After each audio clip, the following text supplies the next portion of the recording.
everybody. It is Friday night, and it is time for Guitar Safari. Seth, how are you tonight? I'm doing all right. How are you doing, Charles? I'm alive. That's all I can say. Fuck it, Charles. Just roll with it, man. Hey. That is exactly what we're doing, Sherman. Thank you. He's down tonight. He's feeling like he's behind you, and he wants you to do good tonight. But secretly, something's up because that's not Sherman's thing. He's got other motivations, is what I would think. So what I know it's a week, it's another week, but here we are again. We are here, and we're going to talk about stuff. We don't know what stuff, but here we are again on our own, hosting the only show I've ever known. Sorry. Oh, well, let's say hello to some people. How's about that? No subscribers on my channel. I am alone. Sorry. I probably just lost Paul McNary. What's up, Paul? And Paul is saying hello to everybody. Hello, Paul. And Earl Coli saying howdy, friends. Happy I've been waiting early. What are we drinking tonight? Seth is another lazy beer here. Lagunitas Hazy Wonder. Hazy Wonder. And I've got a margarita here next to me. And look at the picture of the dog on it, Charles. You gotta love it. Gotta love it. It's a cute little pooch. Anyway, I've been reserving my drinking to being. I didn't want to drink a ton over my vacation, so I tried to not be drinking every day. But I had more beers than not vacation, I would say. Herb, I want to personally assure you that we're not copying anybody. Copying who? Any coincidence or sounding of the similar name of titles, names, lines, purely coincidental. Oh yeah, totally coincidental. And of course, we got our buddy Trev here, and he says, "Cheers! I'm the third person in chat, but the first like. Get on it, my brothers." Oh right. Yeah, Trev. Okay, now go to my channel and like it. God damn it! No, I'm just kidding. I'm just kidding. I'm a bitter old man, and I got my beer. I should be happy because I'm drinking, and I got my friends here. Mm-hmm.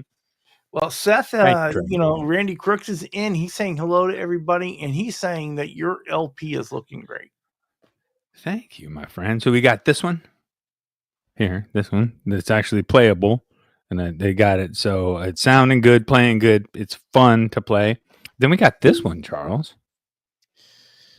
The one that we've been putting some stain on. Whoa. Yeah. Yeah. So that one hopefully is going to come around here. There you go. Pretty soon. Yeah. We got brother Wayne McConnell saying greetings, fellas. Well, greetings to you, Wayne. What is up, Wayne? Wayner. And we got Ryan of OU812 saying, hey now. Cheers, everyone. 812. Yeah, that was a good one. There you go. I like a good one. Yeah, well, we got Greasy Monkey Guitars saying hello to everybody. What is up, Greasy Monkey? Yeah, you gotta love it. What's happened? I like Greasy Monkey. Always says hello to me, and a lot of times my hands are tied and can't even say hello back. But I see it go by, and I feel guilt. Well, we got brother Ken Hit Metal Works saying good AA. Cheers. What up, hip? Appreciate you. Mm-hmm. We got Dastardly Dave saying sup all. What up, Dastardly? We got Eddie Faye saying, yeah, buddy, a show about nothing. Show about nothing. Nothing. Nothing but Presley nuts. Because I got to tell you, those things, they fit right in your hand. I don't need that image. I really don't need that image.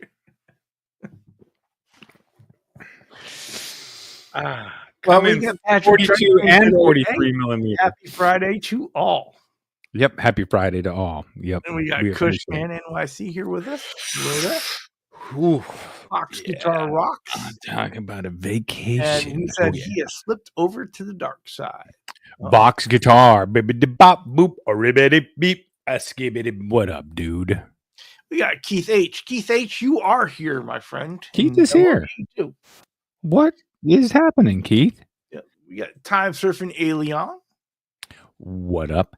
Time. Wait, TSA? Yay, yay, yay. I like saying TSA as the acronym for Time Surfing Alien in the chat. Saves a lot of time. You could say PCC. We're going to know who you're talking about if I'm in the chat, right? But is it really saving time if you're explaining it? Well, but people that write in, because I know knowing people, I know that someone who has said hi to me in a chat that comes up as Presley, California Customs, it's incredibly long to type to say hi. When you have to type 4 times more than your hello, it's like, all right, dude, change your name. And I get it, but it's the thing. So if somebody just writes PCC, yo, I get it. There you go. Well, hello there, Blue Mox. He says, "Ayo, time for a drink." Yeah, you're my boy, Blue. Yeah, here we go. We got Steve Reeser in here with us saying, "Hi, everyone, cheers." Followed by Michael Krause. Stever, Licka. You know what they've been doing with beavers in our area, Charles, is that they're using them to strategically stop wildfires by creating a little more wetlands, by protecting specific and introducing beavers to creeks. Interesting. Very interesting. Yep. Joe McGraw saying hello. Well, hello there, Joe. What is up, Joe? Let's see. Steve Reeser's job, by the way, is for the Forestry Service. He is in charge of periodically going out to those dams and locations, and to test the beaver's pH balance, he has to wait. Did you just say that Steve's job is to give a damn? He gives a damn, and he also has to lick a beaver, which is the thing, right? Because he has to taste the. All right, they're doing okay. These beavers are building good dams. And I do give a damn, and I did like a beaver. On to the next one. You say that on YouTube. I really well, we're talking about the Forestry Service and about someone's job, Charles, and it's serious business. Well, we got Unbelievable in the chat with us, and it's a show about everything. Okay. It's a show about it. We're obviously getting in good, because while you're out there in the forest looking at the dams, those beavers will point you in the direction of the best, finest wood for your guitars. Whew, I brought it around, didn't I? Sure. We were in the woods there for a minute, hypothetically and metaphorically and specifically, but then we came back to guitars. We got Gear Junkie 35. Woo! Hello, motherfuzzers. What? Everybody had a great week. I like it. And 0812 said, Charles 75N, be careful with that beer. John DeShane will be hitting on you soon. Oh my. How come the screen is so small? I mean, I guess it doesn't matter. Not that I have to see myself any bigger, but it seems like they updated their thing. Well, we can move that around and just. All right, I get it. I mean, no, but I mean specifically that changed a little bit, but in the frame, like my chat is this big, still can't read it, and then it goes over and it has us individually on the bottom in the green room, and then above it's like. Oh small. Yeah, you're talking about what we see in StreamYard. Yeah. If I hit plus, does it make it full screen? Yes. Well, if you go bottom right hand corner where you got the square. Yeah. You can go full screen. But I don't want to, because I still want to I need to try to see the chat, even though it's just out of my focus range. Like if I bring this closer, but then you guys would actually see how ugly I am. I really worry about you. Have you ever heard that song, Don't Look at Me, I'm Ugly in the Morning, by Faith No More? So Vox Guitar Rock said, Seth, check your channel's live chat, dude. Yeah, it's doing good. Oh, shit. Yeah, we got Marcel with us. He's saying bonsoir, everyone. I think they're going to send me the paper bag play button. That's coming up next. I mean, well, I'm coming up on 400, Charles, which is yeah, it's unbelievable. Oh, can I tell you something real quick while we're just talking about nothing? Sure, I want to say hello to Zach Thong. Oh, what up, ZT? That kit that I got from VibeWorks. Or I want to shout out VibeWorks for being really good about their customer service. Okay, because I've done some successful kits from VibeWorks, one of which was Randy Crooks, and he can attest to the quality of that guitar. Because I mean, it took a lot of time building it, 10 hours typically invested. Anyway, they sent me a kit. I ordered another one, the same style as Randy Crooks, the same one. Right. And it came in the veneer top had a split in it where it went all the way through down to the mahogany. And then there was another spot where they had, because it's pressure laminated, and the glue had come through and just made this long fissure, a split that you really can't see it because it's, in the maple top. But when you can see it, as soon as you apply any kind of freaking finish or anything on, it's going to be a big, long white line. Yeah. And what are you going to do with that? Right. So I emailed, shit passes Mrs. QC sometimes. So I emailed to, the VibeWorks. I had an issue with a couple of pictures and included a couple of pictures of my bills that were completed to show, hey, these are pretty good. And then the dude that owns the company, Sam Anderson, emailed, or, at least somebody coming from his email anyway, within 2 hours, within an hour, I think, actually, emailed me back. Oh, wow, I see what you're talking about. Let's get it swapped out. Do you just want a refund? Do you want another kit? I just went and looked. I have one left, and I looked at the top, and it's good.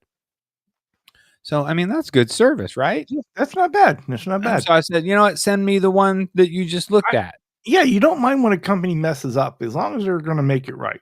Make it right. And that actually kind of hurts me because I know how much it costs.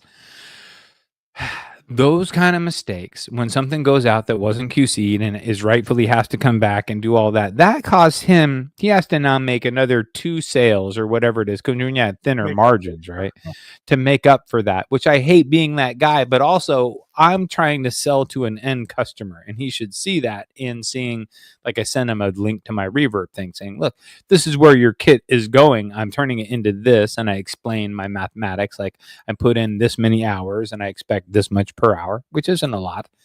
And here's the results, and they're selling, but I can't get one that's all jacked up. So he's just shipping out a new one to me, and when the new one comes, it has the return label in the box. Not bad. Want to say hello to Bo, Guitar Man 45. What up, Bo? Also, Mark Spurgeon is here in chat with us. Hello there, Mark. How you doing? What up, Mark? Mark who? Mark's what? Mark Spurgeon. I can't. Spurgeon? Yes, yeah. Okay. All right. I couldn't. Wait, I see, because it's so small up there. I can't read it. Okay. So that's a very interesting last name. Sounds like sturgeon, which is a fish around here that people fish for all the time. But I know it's nothing to do with sturgeon. But I'm just saying. Unbelievable's being funny in the chat. He says, thoughts on Yamaha acoustics? Should I upgrade to an Ovation EA68? I like Yamaha acoustics. Yamaha acoustics, yeah, I've yet to find a bad one. As far as Ovations, they're not a thing for me, but I know that Ryan Hall loves his. If you aren't someone who is hung up on the things that it's easy to hang up on Ovations, you will love your Ovation. Does that make sense? Mm-hmm. Like, if I've got the same thing, and I like Ovations. Actually, if I wasn't looking and really touching a guitar and just was playing it, I'd probably be happy. But then it's just like the thing about they have the plastic backs, right? Mainly. Mm-hmm. Yeah. Welcome in, Mark Taft. What up, Mark, in the TAFT? Yeah. Mm-hmm. Hold on, let me continue drinking. Hello to everything. Everything. Hello to everybody. Everybody. I'm so glad that Mark Taft is here. That is nice. He doesn't see everyone in the chat. Well, Mark, if you're not seeing everyone in chat, maybe you're over on. You're on my channel. Dude, Mark. Yeah, you have somehow gotten to. How did this happen? I am lost again over at the Presley channel. The only one.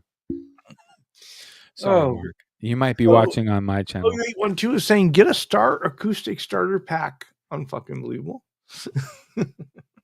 Here's the thing about low end acoustics, 500 or 600 and under. Most of them are going to be, fairly similar as you go up in the stages. And once you get up to that 500 or 600, you get a good setup on most of those guitars, and that might include a fret level and crown. Then you're good, right? You might need to level frets though on an inexpensive acoustic guitar, but Mitch. Hey, man. So what in the Mitch Heyman's going on here? Hello, What Mitch. How you doing? what? If you're a smart fella, in about Well, 2 hours, you could go over and you could watch Mitch Heyman live with Charles Green. that would be hella fun. Yep. Yep. You'd certainly do that. Be watching all these guys. I watch OU812 a bunch, but I don't always chat. I always chat when I'm in those because there's times when I can't type when I'm listening. And Michael Krause is saying those Siegel guitars are amazing and affordable acoustics. That's another one. Yeah. Yep. Seagulls are good. Vox, that's just not funny. What's not? The Esteban guitars for the win. Oh, they're so good. The Estebans are so. Wait, what are those ones that are the easy? The Zagger. Got to get a Zagger. Easy play. Mm-hmm. That's right, Mark. You can never have too many marks in your chat. So we got all the marks today. Yeah, Zagger, easy play. Mm-hmm. And an Esteban. Got a quality collection. So Joe McGraw says he had an 80s Yamaha FG300M Dreadnought. Great guitar, very loud, and love mahogany back and sides. Totally. Yeah, very loud, boomer, and keep it set up well. It's a great guitar. Last forever. I had a before I got my guild, I had a Yamaha, and it was absolutely beautiful. I did great grain pattern on the front, everything. Mm-hmm. And given what I absolutely love the guild, and I was just like, it wasn't being picked up, it wasn't being played, and so I figured it had to go on its way to somebody who would play it. Oh, you got rid of it? I did. It was absolutely beautiful sounding guitar. It was great. But it was just I was spending all the time with the guild, right? All right, I get it. We got Patrick Trites. He says his wife bought a Madonna acoustic fiber graphite top. Surprisingly nice guitar. Interesting. Hey, so that's the thing. Those low budget guitars can be good. You can get a really good one. And of course, Jerry 3Gs. Hello there, Jerry 3Gs, by the way. Welcome in. He said Donner are better than Estebans, LOL. Well, for sure. I don't know. Those Estebans, they've got that resale value. Mm-hmm. Well, Blue Mox says he's got a Fender Starcaster acoustic, including stand and paper thin gig bag for $120. I've not a clue about acoustic sound, but it plays well. Yeah, well, it's gonna sound like a guitar. It ain't gonna sound like a great acoustic, like you know what I mean. Get a Guitar Hero controller, same thing. Same thing as the Esteban.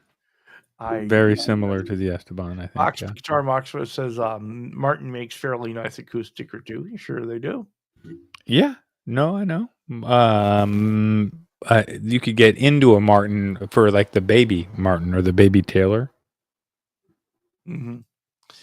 Michael Krause says there's an Esteban and a Starcaster, the crap strat copy, listed for $400 each near him. Wow. Dude, I think it would be hilarious to like pull a prank on your friend, right? You get a Starcaster and an Esteban and like what would be another one? Come on, you guys hit me with another a Donner or something. You with it right here. It's just don't forget the Keith Urban start. That's exactly the Keith Urban. So you have those, and then you tell your friend, "Oh my God, dude, you break away from the party. I got to show you my guitar collection. Come on." Well, it's like I remember when there was a while where you go into Goodwill, right, and they would have brand new in the box Keith Urban guitars. Keith Urban guitars. And Alan Jackson's. And how much were they? Like $11? No, they were somewhere around $100 or $70 or something like that. Okay. But brand new in the box, right? You're like, okay, well, if you're showing up here, then and Terry has completed all the mods, all the mods on his hippie caster, so he is ready to go with this thing. I was really impressed with the quality of the finish he got with those paint markers. Hippie caster, all the mods. Do you have a place to hide your weed? One more mod required. Why do you always have to start there? I'm just saying. You're gonna hippie caster. Come on. Actually, nowadays you don't gotta hide your weed. Caster. He just coats it with acid and licks it. Right. Oh yeah. Just touch it up against your Presley nuts, and you're gonna be fine. If you're gonna do it right, right? Do it right. All these damn cars zipping down my hill. Joe McGraw says the Siegel S6 is a great guitar, especially for the money. Cedar top, low end guitar with a solid in solid wood, so not laminate, right? Yeah, I go for if you can find an older garage sale, Yamaha or like Sigma acoustic or something that does have a cedar top and is, has, nice real bent sides, not just completely ply. They, you're better off doing that and then getting maybe a new nut for it and getting it set up. There you go. Well, Randy Crooks says his wife that bought him a brand new set of Bluetooth headphones, which he's going to be trying out right after the show. Oh, very cool. He thought about trying them out for the show, but he's like, I might miss something if they don't connect right away, and I'm not taking the risk. You don't want to risk it, I mean, geez. No, that's awesome. My wife got me some. The only problem is I can't hear. They're so good. They block out everything. Like they're almost like they're almost just like wearing some earplugs once they're in. So if you can't hear shit other than what you're listening to, which is good and also a problem sometimes. And Vox Guitar Rock says the nicest, less expensive acoustic I own is a Martin Dreadnought Junior 650. Isn't outrageous, really. No, that's not outrageous at all for a really nice acoustic. Yeah. I mean, my nice acoustic is 2,000 roughly. About 2,000 is probably what it's valued at right now. We could look it up. It's a Lakewood. It's a Lakewood Dreadnought, but it's really nice. Well, Zach Thong, he says he shouldn't be talking because he's very lucky. He has 2 awesome custom acoustics, and I look at Zach Thong's acoustic collection. I just go, wow, just wow. Custom acoustics are badass. I mean, you're with it because acoustics take a long time to do. That's going to be one of my next things, I think, is I'll do an acoustic kit. But then you have to wrap everything and make jigs, and when you're making jigs, you want to do it more than once. You know what I mean? Yep. Making tools to do stuff, you want to be doing it more than once. But we got Dwight Bailey. He's saying hello to me. He's saying hello to you. What up, Dwight? Well, hello there, Dwight Bailey. Another fantastic channel out there. If you haven't checked out Dwight Bailey, I don't know. Absolutely, everybody here is subscribed to Dwight Bailey. But I mean, if you haven't, people should peep it out. Hey, this week I did do something cool in my workshop that was neat. I took the time because I had the time off, and it had to rearrange. I put all my amps over to the other side of the room, which is now up against where when I'm playing them, I'm looking out the window. Right. And I moved over to the other side, all my drill press, and then moved up from the garage that I hadn't been using with this Husky toolbox that sits on top of this other drawers that I have. And now it's a much more functional workstation I was able to set up the workflow better. And when you step into the room, it has like a bigger, more open feel. So I tell you, we're getting more and more things out of the house, and the temporary parking spot for them becomes the garage workshop, and yeah, so I am getting, my room is getting smaller and smaller, but buried in. I Yeah. have a plan this weekend to purge some things and get some of my space back.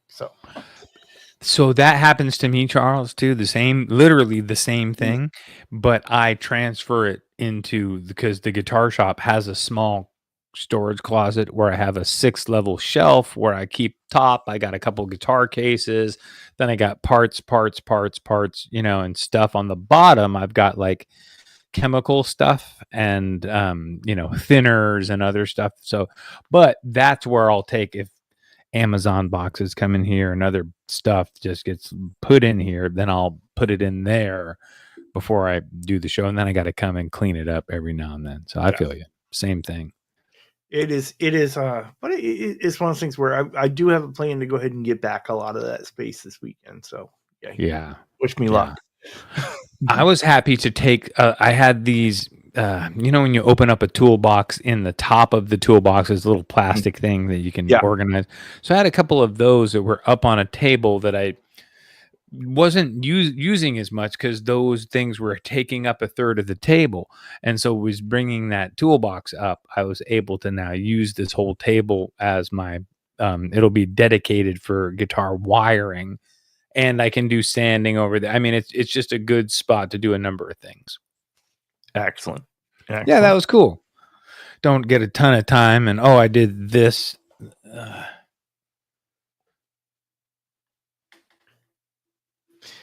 We've got Seth frozen a little bit. So yeah, it looks really great close up. One of the things to think about when you do that next time, Seth, especially if you're doing various colors, do the darkest color first, right? And then you go ahead and you sand that back, and then you apply your next color. That's what I did. You'll get one color, black. It'll look a lot deeper. Oh, thank you for the tips. But Michael Krause says his Sigma has the plywood top, but it sounds great. And eventually we'll see me restring the 12-string. Have you ever stained one, Charles, and built it? I've messed around with it. I haven't done a whole guitar, but I've done staining on other things before.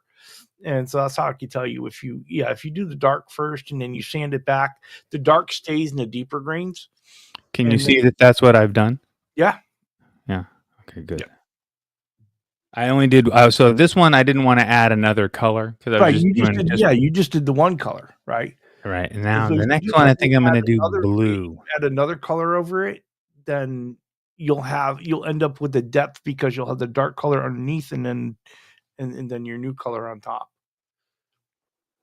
Yeah, I'm really digging it. The dyes work really, really well. Yeah. If I actually, going from this time doing it, the next time I do it, I would raise the grain and just go super lightly. Like, instead of like applying it, I would just go like baby strokes. And I think that would make it, because you have to be delicate about how, you can't sand back a lot on these veneers. So I successfully didn't go through the veneer. Yeah, and that's the hard thing with those veneers, but you gotta build it up, and then you just take a little bit off, and just enough to get the thing. You got to let the sandpaper do its work rather than applying all the pressure. Steve Gunner says he's got an Ibanez Tallman. Maybe for the sandpaper. I don't use sandpaper when I'm applying I use a rag when I'm when you're sanding it back. Oh yeah, well yes, absolutely, yes.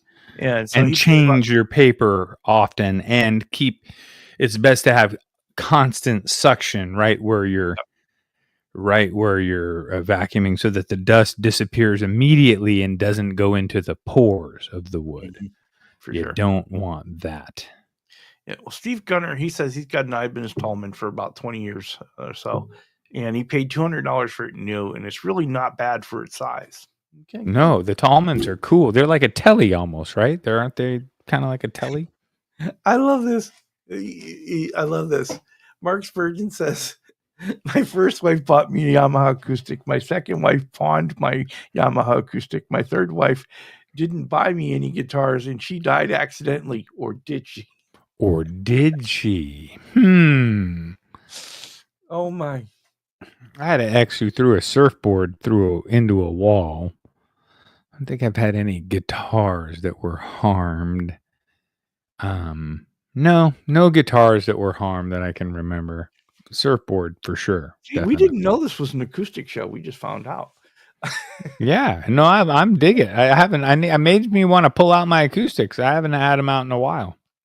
I got nervous when you said makes me want to pull out my acoustic guitars because I haven't had them out in a while. I keep them put away in the climate controlled closet to where it won't continue cracking more. My 64 acoustic has a crack in the back that has to be glued. So every time I pull that out, I just feel bad about playing it. So that needs to be worked on. I should do that. Yeah, you can get it taken care of so you can play it. Guitar Man 45 Bo says, I mostly use my Taylor K24 Builder's Edition. Okay. If you need someone to watch that for you, Bo, I'm just saying. Yeah. So I was going to be able to do the next color guitar, like the one with some color in it, because I'm thinking of doing like an aqua thing, because hit it with black and then super lightly sand it back, then go in with dark blue, right? And then with lighter blue, blend it up towards the middle of the guitar, and then see how if it gets green enough and it does an aqua thing. If not, add a little tiny bit of yellow, and then that's what I've seen that works really good and makes it pop. Because I know what you're saying. I instantly felt like shit. I should have just went ahead and hit it with another color, and I would be happy with the results, even if it was just one color and it was real subtle, because it would give it another third depth. Yeah, ends up making in the end, it's going to make your finish look really deep. But I'm a believer in going what already is going to look amazingly deep. You won't even believe it. I'll send you a picture of it from the right angle where you're seeing the depth of it, and it looks like a PRS 10 top. Oh, damn. It's kind of crazy, but this angle maybe is not catching it.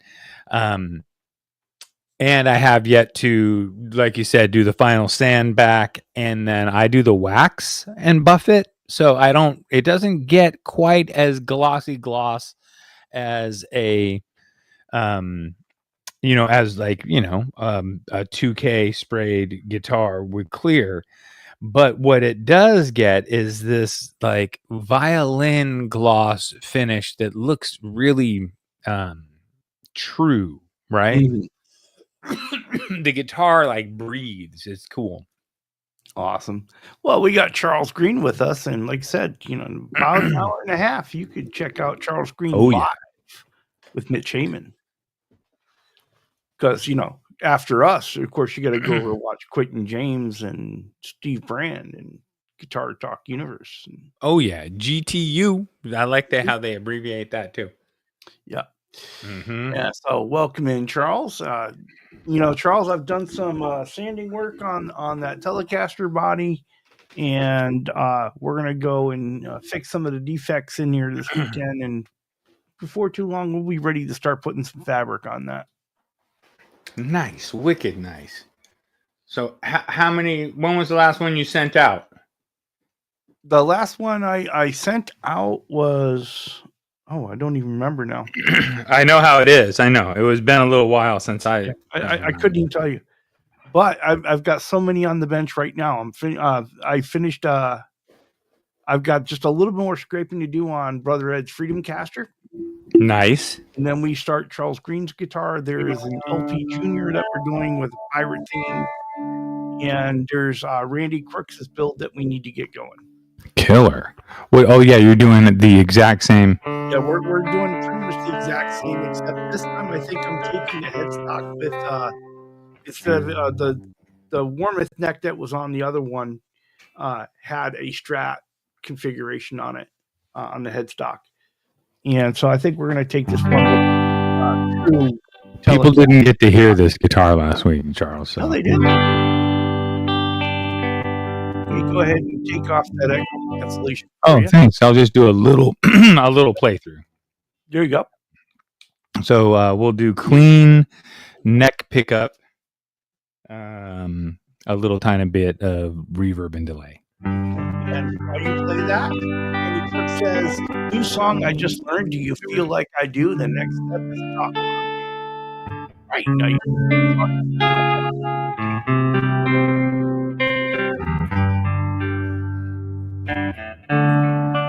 come on, people.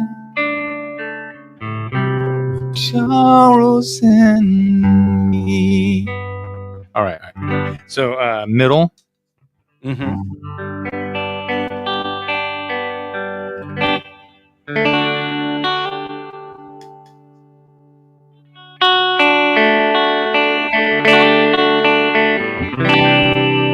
And now bridge.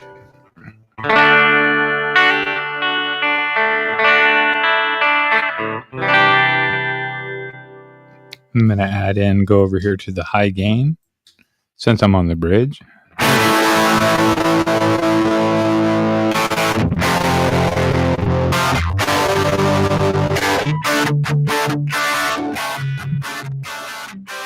Yeah, it's starting to clip a bit there. Starting to clip? Yeah. All right, sorry. Let's do a little bit of high gain on the neck pickup. All right.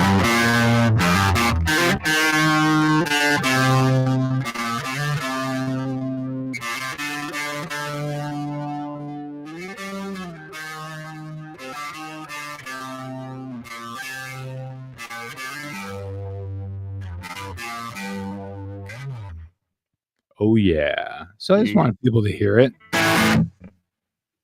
Well, you know, while you're playing on that kit, Joe McGraw says he's never done a kit build, but he has a nice Fender Telecaster template to make a few bodies, hoping to get that done soon with old walnut.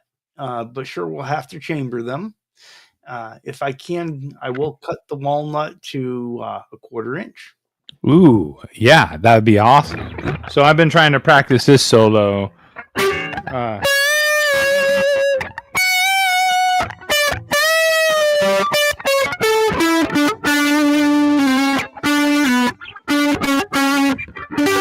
I'm fucking it up now that I'm trying to.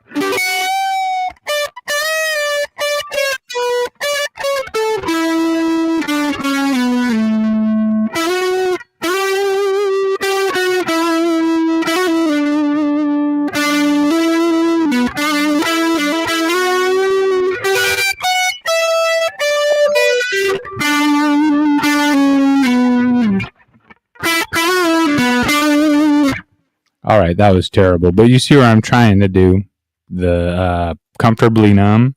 Mm-hmm.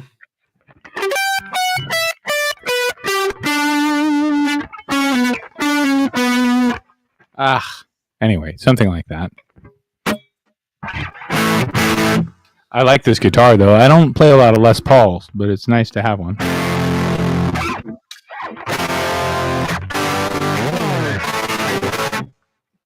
Geiger hardware, Geiger tuners, not locking tuners, and Bartolini ZBS 75 and 80.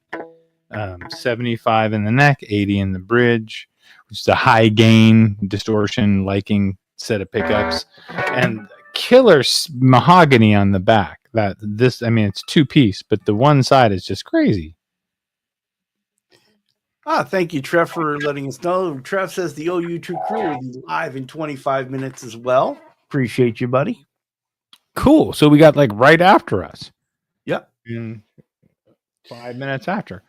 So you'll get to see some real playing. But I did want people to see or hear the guitar a little bit. And then little decals back on there. It says handcrafted hardtails, Presley Customs. Got the little medallion. You know, my brother told me a good idea is to epoxy cover these. Oh yeah. and make them look more like a little bit more, less plasticky, more high class. I could do like a clear epoxy over it. Or just some clear would do the same thing. You think just clear coat it with some lacquer? Yeah, but with a spray clear, right? You use a spray clear and you spray it by itself, and then you can. That would just, I mean, I was thinking if I built the 3D print up a little bit taller with a rim around it, I could just pour epoxy in there and make it, flat like a little medallion. But yeah, it'd be easier probably and less labor intense just to go hit it with a. Yeah, Chris, I think your strategy definitely worked. It made me busier for sure. Appreciate it, my friend. Hit it and quit it. Never forget it. The Vox Guitar Rock says he got in trouble at Walmart today. They had parking spots marked reserved for parents with children. So he parked there and they gave him hell. He said, I said, the sign doesn't say my daughter has to be under 25. Right? Or here. She might be in a different state. Yeah. I mean, there's a lot of details left out. Well, yeah, I love it. There is a graphic for parking spots, and it's basically a parking spot for pregnant women, right? Right. And so you often see the meme on Facebook that says, oh, great, parking spots for fat guys who like to grill. Because it's like, it's like the woman with the belly and the stroller, right? Oh, yeah. I live in an area where there is a healthy amount of entitlement. Mm-hmm. And it does bug me. But, yep. You know why I think I like this LP is that I did the tummy cut. And so it fits me better, more comfortably. So I think on most of my guitars now, I'm doing a tummy cut for the most part. Have a good one, Chris. Chris is going to run before we kick him out because he started with, is that solo? I'm a believer. So he's look around here. Just it wasn't warmed up, and I gotta do that. Whatever. I play how I play. That was not the best. I'll give you that. Well, Zach Vaughn's been practicing every day, trying to sing and still working in progress, right? So I guess sing while playing, right? All right. And his voice is my voice. That's why I haven't put up any videos yet. So he is working on getting together with the playing and the singing at the same time. Yes, that can take a while, especially when you're trying to figure it out. It takes a while to get it down. It is a thing that's tough. Eddie Faye says about 12 weeks ago, you probably could have had a custom coin stamped overseas with those dimensions on it. Right? Yeah, no biggie. Ka-bing! Yeah. Honestly, now, as long as you're doing stuff that's under $800, you won't really be affected too much. But everything over $800, you're going to be affected by big time. I love this. Fox says, yeah, there's a guy that has a 3500 diesel pickup painted it green, and now he parks in spots close to the entrance to say green vehicle parking only. I've seen that meme before too, with a big ass green truck parked in a green vehicle parking, which totally makes sense. Marcel's got a great idea for you. Yeah. Seth, make a silicone mold from the existing token and then pour an epoxy replacement. You could also make the wiring cover the same times of the match. I could do that. With the wiring cover, I might just not do that. Might just leave it the way it is, because the medallion is unique in the way that Gibson also has done custom, the special ones that are like metal or whatever. So people's eyes are kind of used to seeing. I have thought of doing the clear or tinted plastic so that when you look at the back of my guitar, you see the wiring that I've done, because usually my wiring looks really good. I think, right? Yeah. I like to show it off, right? I mean, here's the thing. I like to show it off. So when I wire it, I am showing it off. If you ever go in there and look at it, is you get to see it. So I'm showing it off.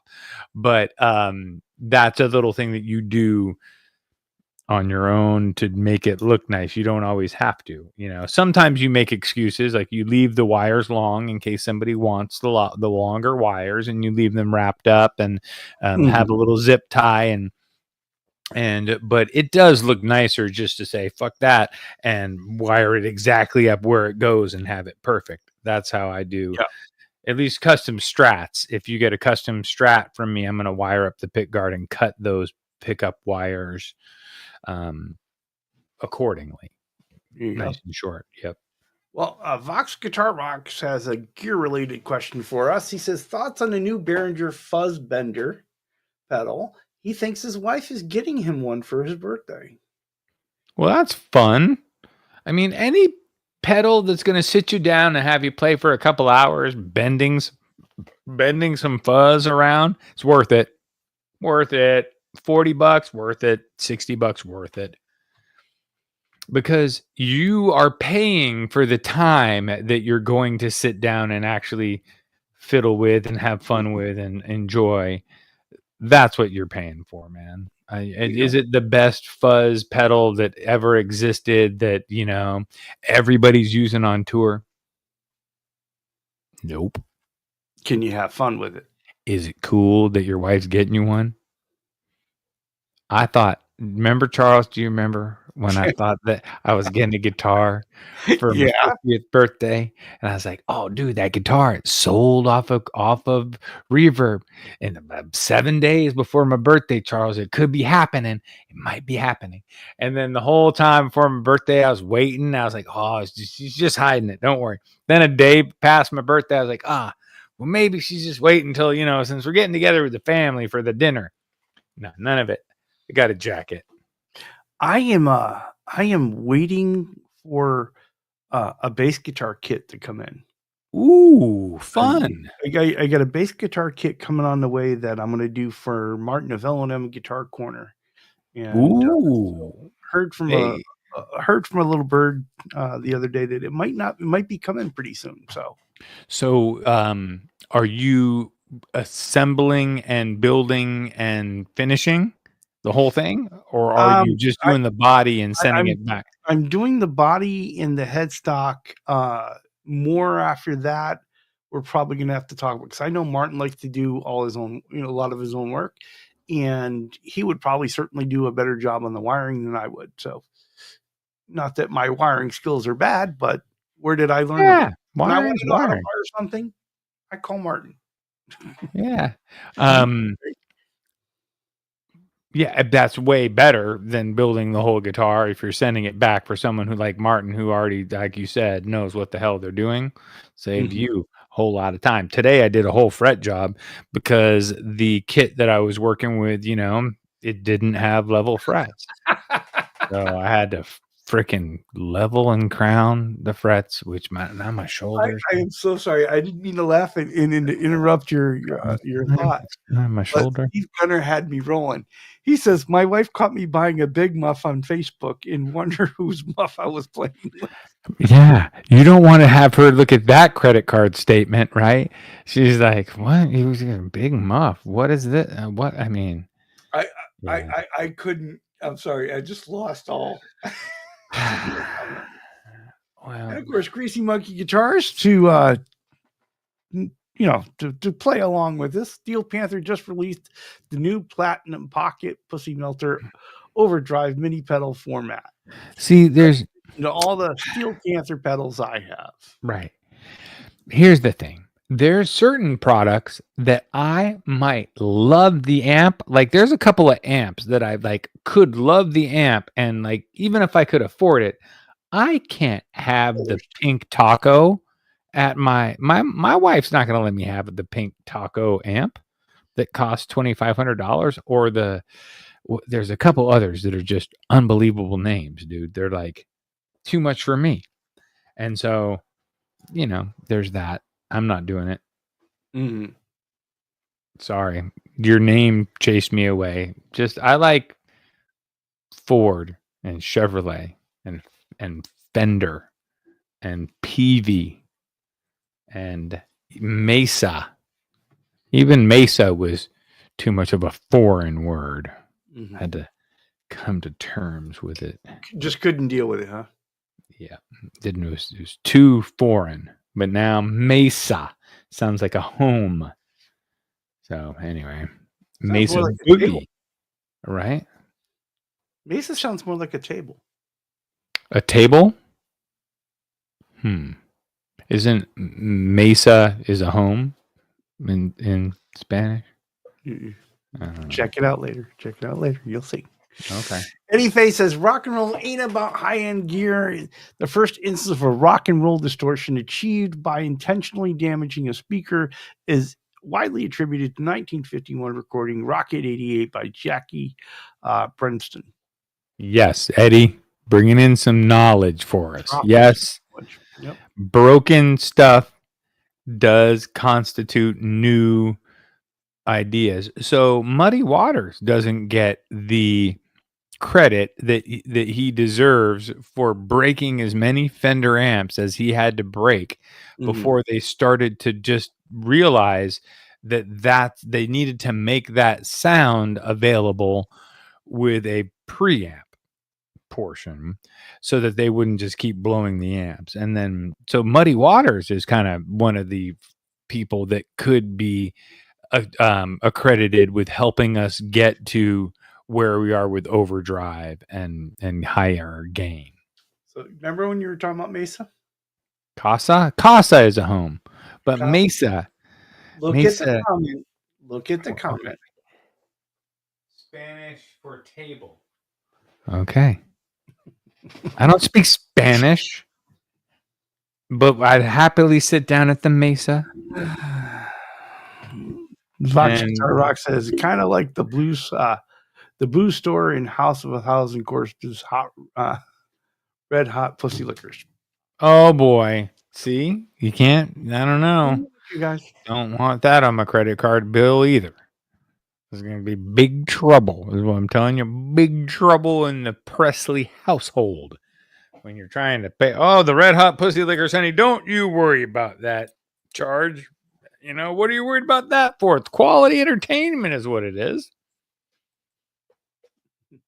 And Eddie Faye talking to Vox Guitar says the point being, have fun with that Behringer fuzz pedal.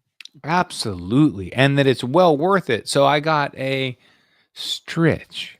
It was a son of a Stritch that I got from Brian randomly. It's an inexpensive pedal. It's a distortion pedal. But boy, did I get 2 hours of dialing in, funny fuzz. I mean, not fuzz, but distortion tones, which are fun to do because they don't require the overdrive of the amp. You can get real fuzzy with a lower volume or real distorted. Kind of cool. I got you.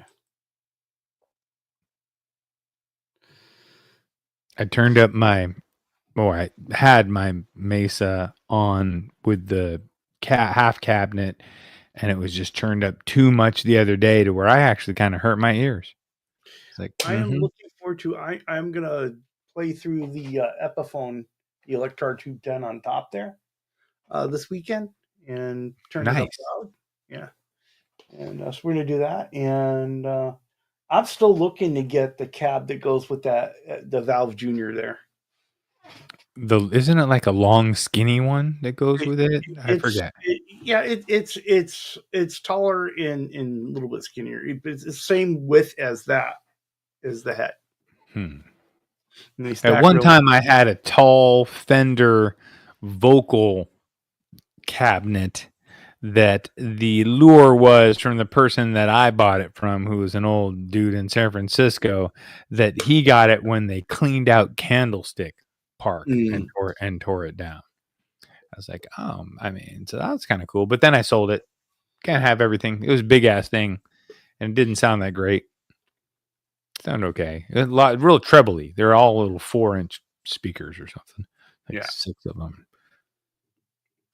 Well, I've got enough pedals now to where I think one of my next projects is I'm gonna have to put them all together on a pedal board.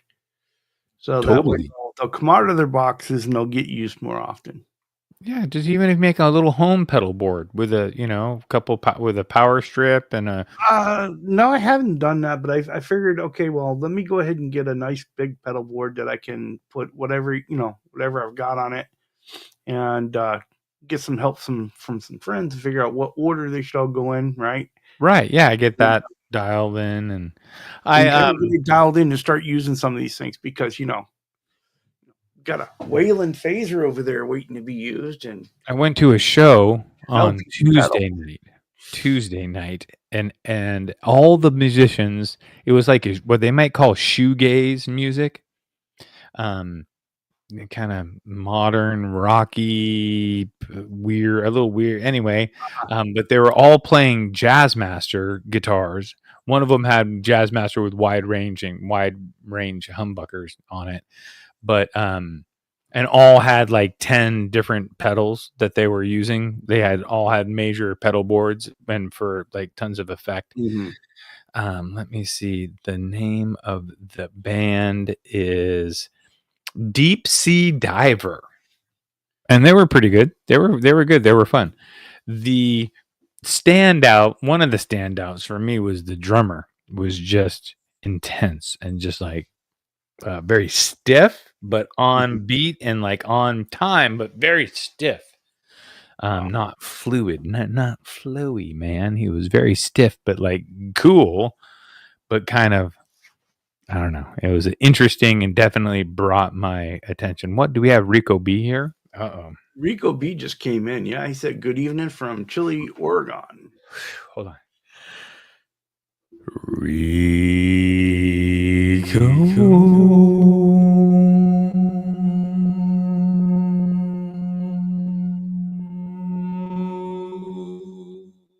B. Love it. Pretty good. Well, Eddie say, no, the Ed's Freedom Caster isn't done, but I am just about done with the scraping of the binding, which means there is only one thing left is clear, and then wet sanding and polishing, and wet sanding and polishing, and then wet sanding. And when you scrape, have you created the little tool where you take and just measure out the amount of binding and then put tape over it's just a tool by tool. It's just tape and a razor blade. No, yeah, I've seen it and it works well, but for the way that I scrape binding, I just prefer to have just a piece of. I used two different blades. I'll use a longer razor blade, right, and then use one like a box cutter one with the ones that pop off individual. Exactly. Yeah, and I'll use the whole thing to get started, and then as I get down to the end, I might use in some areas I'll use a shorter piece of it. Just from the way that I do it, it's right. What I don't scrape a lot of binding because I haven't had to scrape. I have had to scrape binding on the necks, but on the body, because of the binding being cream and using true oil, as long as I rub it off each time, it doesn't matter if it kind of stains it because it's kind of the same color. Does that, you know what I mean? True oil, as long as and it rubs off of the plastic when you're done, you just rub it off. But so the plastic is covered in true oil, and I don't scrape it. So I could scrape it, but I'll scrape it if I have a color like this next one. I might have to scrape some spots. Yeah, if you got binding and you stain, then you're gonna have to scrape the. Yep. Yeah. Which the next one I think I'm gonna do like the aqua blue. It's still a lot better. It's a lot. Folks will try to tape off that binding, right? And so they won't have to scrape. But you always get some bleed through. Yeah, you might as well be prepared to scrape. The amount of time that you're going to take to tape it up is less than what's going to take you to scrape it. Is less. More than what's going to take you to scrape. Sorry, more than what it's going to take you to scrape it. So right, my reason for taping it up would be more to keep it off of the body. Than the binding, because the binding you can scrape it off, but that binding, the body, you don't want to go scraping into and sanding into. But gotta try those headphones. Yeah, later he's going to try those headphones out, and we're going to duck out too because we know that Quentin James is getting ready to get started, and we know that the OU812 crew is getting ready to get started, and so we're going to get out of their way. People. Yep. I want to thank And Eddie Fay says that I hired children to do scraping of my binding. Oh, yeah. He knows all about the Presley customs. He knows about the factory. Yep. Yeah. Hey, tariffs my ass when you got 7-year-olds doing your binding scraping. Quality is so, but I'm cranking them out, aren't I? Yeah, for sure. Tiny little fingerprints in the finish. Now, hey, have a great night, Charles. You're the man. You're amazing. We made it on an hour with nothing. There you go. No, you're the man. It is the community that is the man. Yeah, it was fun. Right. These guys are great. Thank you, everyone, for being here with us for yet another Friday night of Guitar Safari. Enjoy your weekend. Aloha. If you ever want to be on chatting with Charles, it's in the description. The link for the email is in the description there. Hit him up. So we can sit there and do that. Totally. Seth, thank you for another great show, bud. I appreciate you, brother. All right. Well, let's go out with our favorite theme song. Come on, people. Come on, people. Charles and me. About to take you on guitar safari. So turn on your computer, turn on your phone. 'Cause it's about to go down, one volume, one tone. Yeah, Charles and me, we're about to take you on guitar safari. Turn on your computer and turn on your phone, 'cause it's about to go down.